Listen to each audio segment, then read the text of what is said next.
Makanya saya katakan Joko Chandra ini kasus yang penting sekali untuk menjadi pembuka berbagai mafia peradilan di Indonesia, dan karena itu menghukum aparat penegak hukum yang terlibat dengan hukuman disiplin sebetulnya upaya untuk menutupi itu, bukan upaya yang untuk membongkar gitu.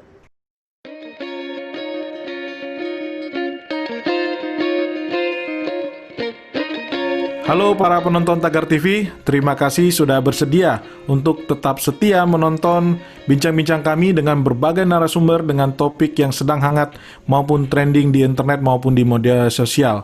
Dan kali ini kita akan membahas kasus pelarian dari Joko Chandra yang mana akhirnya melibatkan 3 jenderal polisi.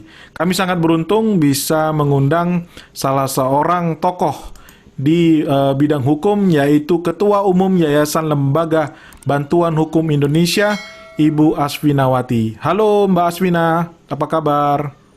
Halo Bung Yosi. Ya, terima kasih sudah bersedia untuk hadir di Tagar TV.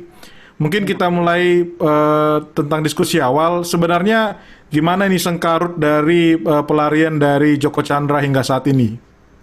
Ya, jadi kalau kita lihat ini kan terlihat ada sebuah rantai ya yang saling terkait ya, tidak hanya di kepolisian tapi kemana-mana gitu. Karena kemudian kejaksaan, ada imigrasi, meskipun imigrasi kemudian berdalih mereka menerima saja gitu kan.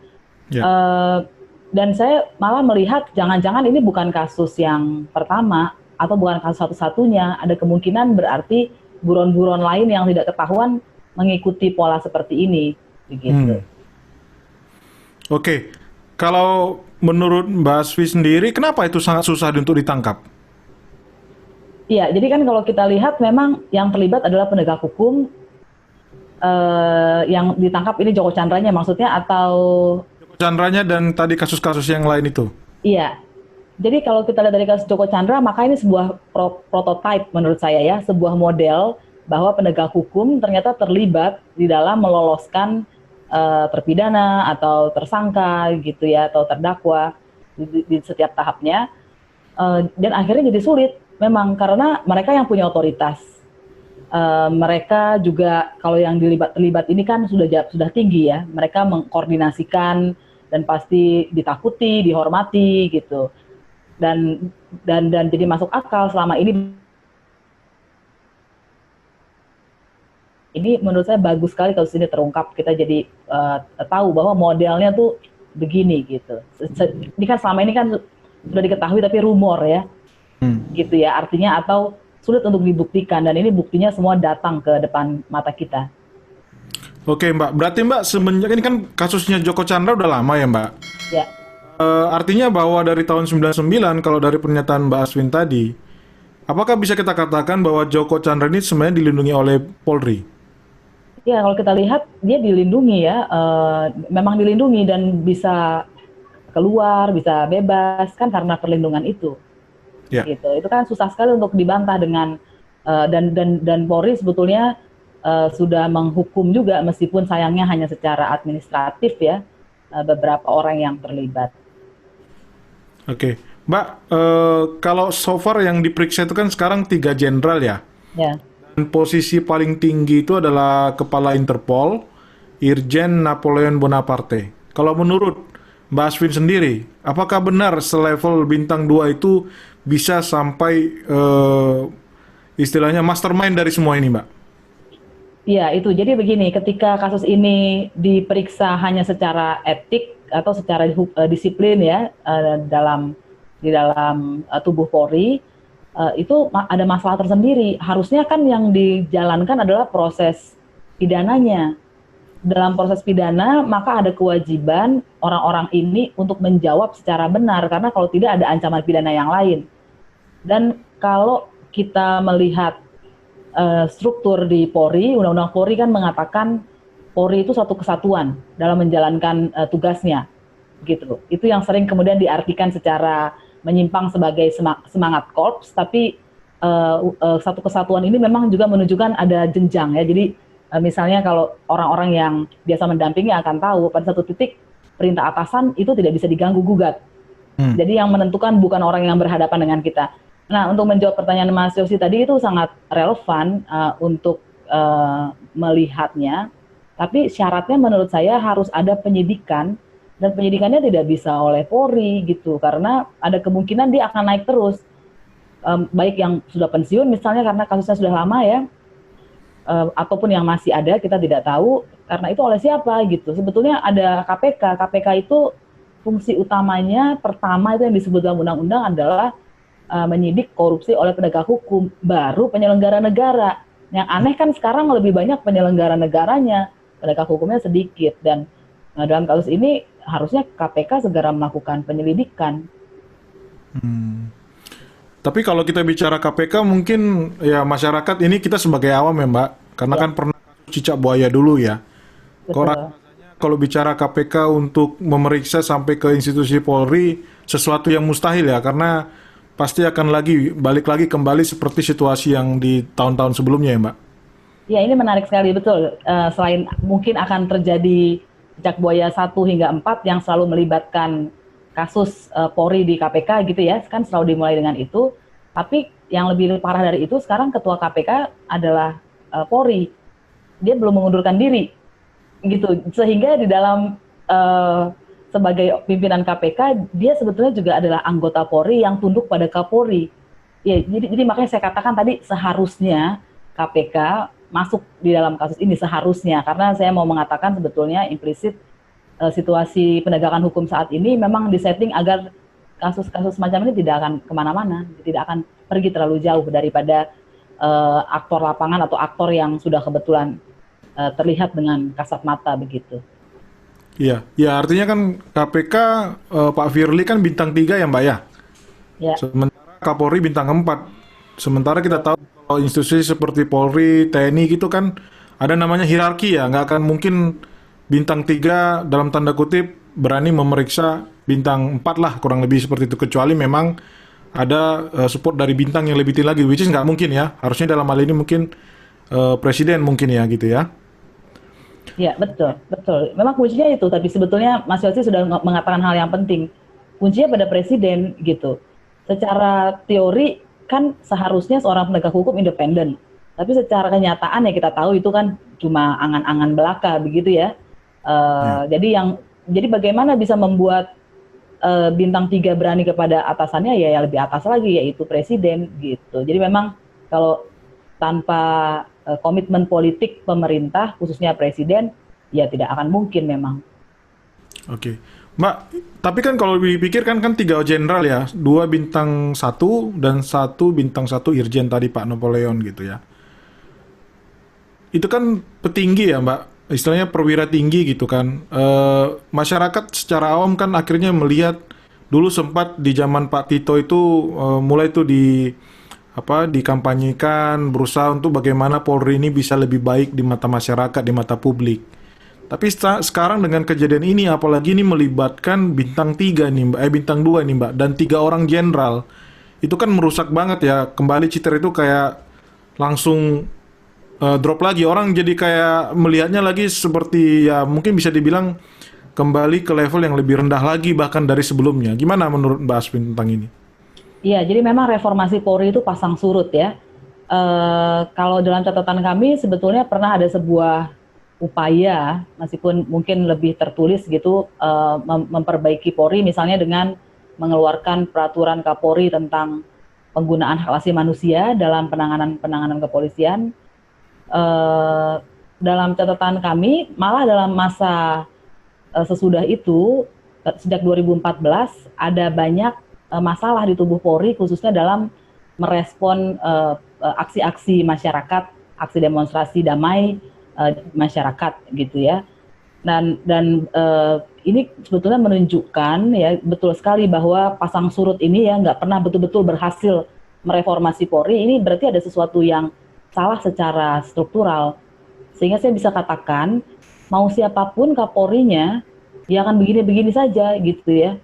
Karena kita mungkin mendengar ada banyak pimpinan, ada banyak faksi di Polri begitu. Kemudian secara kelembagaan dia disetting untuk tidak bisa berubah, misalnya Propam itu apakah lebih tinggi daripada Kapolri? Kan tidak. Apakah Propam lebih tinggi dari Kabareskrim? Kan tidak. Dia mungkin akan bernyali untuk menangani pengaduan masyarakat untuk Kapolres, Kapolsek gitu ya, atau bahkan mungkin Kapolda. Tapi kalau itu dilakukan oleh Kabareskrim, karena LBH pernah melaporkan juga gitu Bareskrim ke mereka, dan tidak ada kelanjutannya, pastinya sudah kami duga. Oke. Mbak, kita sedikit kembali ke Joko Chandra ini. Menurut Mbak Aswin sendiri atau mungkin dari teman-teman YLBHI, apakah memang seorang Joko Chandra ini orang penting? Kenapa sih harus dilindungi gitu? Apakah ada hubungan kekuatan politik? Karena informasi yang kami terima juga waktu melarikan diri ke negara tetangga, Papua Nugini ya. Kalau nggak salah kan memang dekat juga dengan para petinggi di sana ya, karena mereka juga punya perusahaan gitu. Kalau dalam hal ini Joko Chandra sendiri apakah punya sangkut paut Pak dengan kekuatan politik di Indonesia? Ya, jadi saya akan jawab secara umum kira-kira begini ya. Jadi kalau kejahatan-kejahatan seperti tindak pidana korupsi itu dia disebut sebagai organized crime, kejahatan yang terorganisir, dia bukan dilakukan oleh satu orang, bahkan dia mungkin tidak dilakukan oleh satu kelompok, tapi dia berjejaring. Misalnya kita bisa lihat ketika ada Nur Hadi ditangkap, kemudian ada Lukas ditangkap, itu kan kalau kita gabungkan sebetulnya mau menunjukkan mafia peradilan atau koruptor itu punya berbagai aktor di berbagai lini, mulai dari Mahkamah Agung, polisi, kejaksaan, gitu ya, imigrasi mungkin seperti yang kita lihat saat sekarang. Dan karena itu uang koruptor itu kan pasti mengalir tidak hanya ke samping dan ke bawah, tapi juga pasti ke atas utamanya gitu. Nah dalam kasus ini itu justru yang harus dibuka supaya kita tuh tidak berandai-andai. Jadi secara teorinya sudah jelas korupsi itu pasti akan melibatkan suap dan lain-lain, dan yang disuap kan tidak mungkin pedagang kaki lima, yang disuap pasti orang yang punya otoritas lebih dari dia gitu. Jadi makanya saya katakan Joko Chandra ini kasus yang penting sekali untuk menjadi pembuka berbagai mafia peradilan di Indonesia, dan karena itu menghukum aparat penegak hukum yang terlibat dengan hukuman disiplin sebetulnya upaya untuk menutupi itu, bukan upaya yang untuk membongkar gitu. Oke, Mbak, dari data YLBHI apakah ada fakta-fakta ataupun data yang menunjukkan bahwa Joko Chandra itu memang dilindungi Polri? Iya, kalau kita lihat pertama begini, kan pasti yang kita lihat kan ini yang melindungi kan adalah oknum-oknum, artinya pejabat-pejabat gitu ya. Dan memang kan di dalam hukum pasti akan individu yang jatuh. Cuma persoalannya bukan soal pidananya. Menurut saya begini, bagaimana mungkin pejabat setinggi itu bisa membackup penjahat dan ikut melakukan kejahatan dalam melakukan backup itu? Kan padahal kalau jenjang tertinggi atau jenjang-jenjang tinggi itu diasumsikan adalah orang-orang pilihan, gitu ya. Itu yang harus kita lihat. Jenderal-jenderal ini kan, yang namanya jenderal kan pasti pilihan. Harusnya kan begitu. Nah ini kan berarti ada jenjang kenaikan pangkat yang perlu diperbaiki di Polri, karena ternyata integritas itu tidak menjadi salah satu tolak ukur. Kita masih ingat ada kasus Joko Susilo yang kena kasus di KPK itu, ya itu semua kan sama dengan ini, menunjukkan itu justru memang jenderal, dan ini masuk akal sekali karena korupsi memang melibatkan otoritas yang punya otoritas. Gitu. Oke. Mbak, jadi artinya Anda itu pesimis di bawah kepemimpinan Kapolri sekarang, Pak Idam Aziz, bahwa kasus Joko Chandra ini akan selesai ya? Kalau saya, ini bukan hanya spesifik Pak Idam Aziz ya. Saya katakan mau siapapun Kapolrinya, saya kok melihat ini akan terus begini.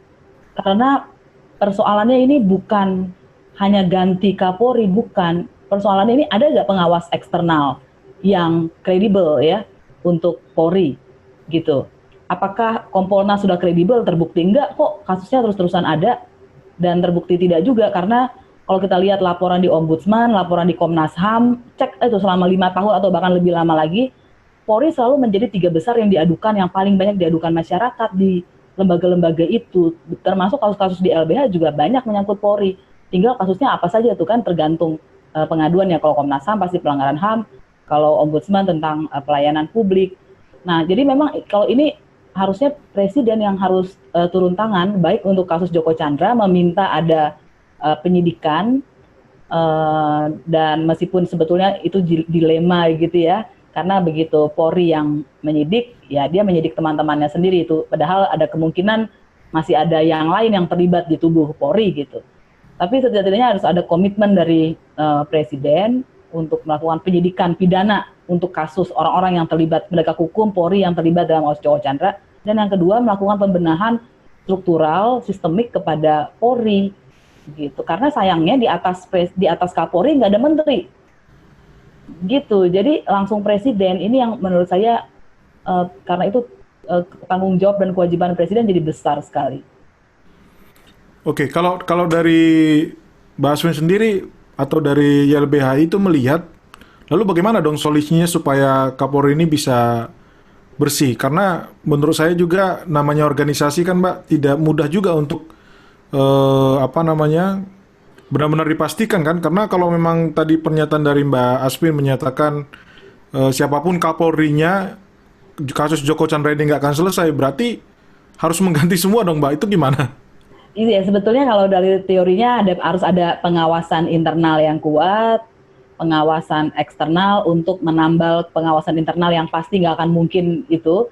Nah, dalam setting negara Indonesia kan pengawas eksternal itu adalah KPK gitu, karena KPK melakukan supervisi dalam kasus. Jadi misalnya begini nih, dalam kasus Joko Chandra. Ya. Misalnya Presiden, ini idealnya ya, saya bicara ideal, Presiden memerintahkan buat penyidikan untuk penegak hukum yang sudah kena hukuman disiplin, disidik, terus kemudian berkembang gitu kasusnya, untuk mengawasi itu kalau nggak beres ya Pak KPK. Jadi KPK itu bukan hanya punya wewenang untuk menyidik, tapi juga mensupervisi apa yang dilakukan penegak hukum lain, termasuk kejaksaan dan kepolisian. Sekarang mungkin nggak, kalau menurut saya nyaris mustahil, karena Ketua KPK adalah bagian dari Polri, dan persis tadi kata Mas Yosi, dia di bawahnya Kapolri. Kok bisa begitu? Ya Presiden tanggung jawab. Rakyat bertanya kenapa bisa begitu? Kan pansel KPK, pimpinan KPK-nya dan yang membuat Kepresnya Presiden gitu. Kecuali kalau misalnya karena konflik of interest, kemudian Ketua KPK Pak Firly Bahuri tidak dilibatkan dalam tim yang mensupervisi penyidikan penegak hukum yang terlibat dalam kasus Joko Chandra oleh polisi. Itu meskipun kita pertanyaan kita, masa sih 4 orang pimpinan nanti bisa balelo gitu kepada ketuanya ya. Tapi ini memang jadi sulit. Saya sebenarnya mau menunjukkan kalau sistem ini diteruskan, itu Indonesia memang nyaris tidak ada harapan gitu. Ini Joko Chandra akan muncul kasus-kasus Joko Chandra lain. Oke, Mbak, kan kalau kita lihat di media itu kan akhirnya dinonjobkan itu 3 jenderal tersebut ya. Dan dinyatakan mereka yang salah satunya yang bertanggung jawab, walaupun mungkin penyidikan masih lanjut lagi. Tapi kalau menurut dari Mbak Aswin sendiri, apakah Kapolri itu tahu kasus ini dan apakah memang ada intensi untuk mengorbankan bawahannya? Ya begini, saya sebetulnya ini pertanyaan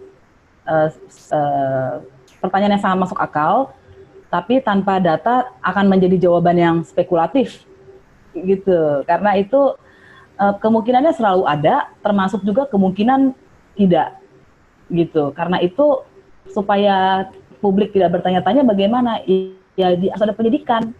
Dan sebetulnya selain KPK, kejaksaan juga bisa melakukan penyidikan. Pertanyaannya, kejaksaan itu berani nggak menyidik korupsi oleh Polri? Itu pertanyaan saya kepada kejaksaan. Yeah. Karena kalau secara setting kelembagaan dia berwenang. Oke Mbak, Pak Mahfud juga menyatakan bahwa bisa dibawa ke pidana. Tadi juga Mbak Aswin sudah sempat ya Maksudnya itu seperti apa, Mbak? Kalau nanti di apa? Tidak cuma sekedar dinonjobkan, tapi juga masuk ke pidana, Mbak? Diusut kasus mulai dari kasus, adakah kemungkinan ini kasus korupsi yang kemungkinan sangat besar ya, nggak mungkin fasilitas itu diberikan secara gratis kan, gitu. Nah itu kan korupsi karena dia menyalahgunakan wewenangnya sebagai penegak hukum. Itu yang saya katakan tadi, dengan penyidikan maka pertanyaan-pertanyaan seperti Mas Yosi tadi, ini mengalirnya uang sampai kemana ya, setinggi apa ya, itu kan harus dijawab dengan penyidikan gitu, sehingga publik tidak bertanya-tanya. Dan kalau instansi penegakan hukum di Indonesia yang kemungkinannya cuma Polri, Kejaksaan dan KPK tidak menindaklanjuti, ya itu akan menjadi catatan, ada apa nih dengan 3 organisasi ini, di 3 institusi ini ada apa, sehingga ada kasus yang sangat jelas terpampang di depan mata tidak ditindaklanjuti. Oke, Pak, mungkin pertanyaan terakhir nih dari YLBHI sendiri, apakah ada masukan yang hendak disampaikan baik itu ke pemerintah maupun instansi terkait para penegak hukum kita, Pak? Oke, yang pertama, yang ini adalah sebetulnya sebuah tes yang berat sekali kepada Presiden, karena Kejaksaan Agung, Kapolri itu ada di bawah Presiden, demikian juga KPK kan tidak ada di bawah Presiden gitu dengan undang-undang yang sebelumnya, tetapi pimpinan KPK dipilih melalui proses pansel oleh Presiden gitu. Jadi ini semua akan bermuara kepada Presiden selesai atau tidaknya kasus Joko Chandra ini. Dan selesai atau tidak yang saya maksudkan tadi, publik kan tahu bahwa jelas sekali ini ada tindak pidana. Kenapa dijawab dengan administrasi? Kenapa dijawab dengan hukuman disiplin? Itu sudah ada bukti. Itu adalah bukti kalau ada upaya penghilangan jejak. Itu sebetulnya buktinya. Dan kalau kemudian kita tunggu beberapa lama, tidak ada satupun dari Polri, Kejaksaan, atau KPK yang menindaklanjuti, ya jadi pertanyaan-pertanyaan Mas Yosi tadi ini sampai kemana jadi jelas buat masyarakat. Ya, dan mungkin kalau pesan-pesannya adalah sebetulnya gini, sebetulnya Polri itu kan lembaga yang memulihkan hak masyarakat, karena korban bisa mengadu ke sana, terus kemudian kasusnya ditindaklanjuti gitu ya. Jadi baik buruknya Polri itu akan sangat menentukan hak masyarakat, dan sepenting itulah sebetulnya Polri bagi pemenuhan hak-hak masyarakat. Karena itu reformasi Polri itu sebuah keharusan untuk negara hukum Indonesia. Baik, itu dia diskusi kita bersama dengan Ketua Umum dari Yayasan Lembaga Bantuan Hukum Indonesia, Ibu Asfinawati. Terima kasih Mbak Asfi untuk waktu dan kesempatannya. Sampai lagi.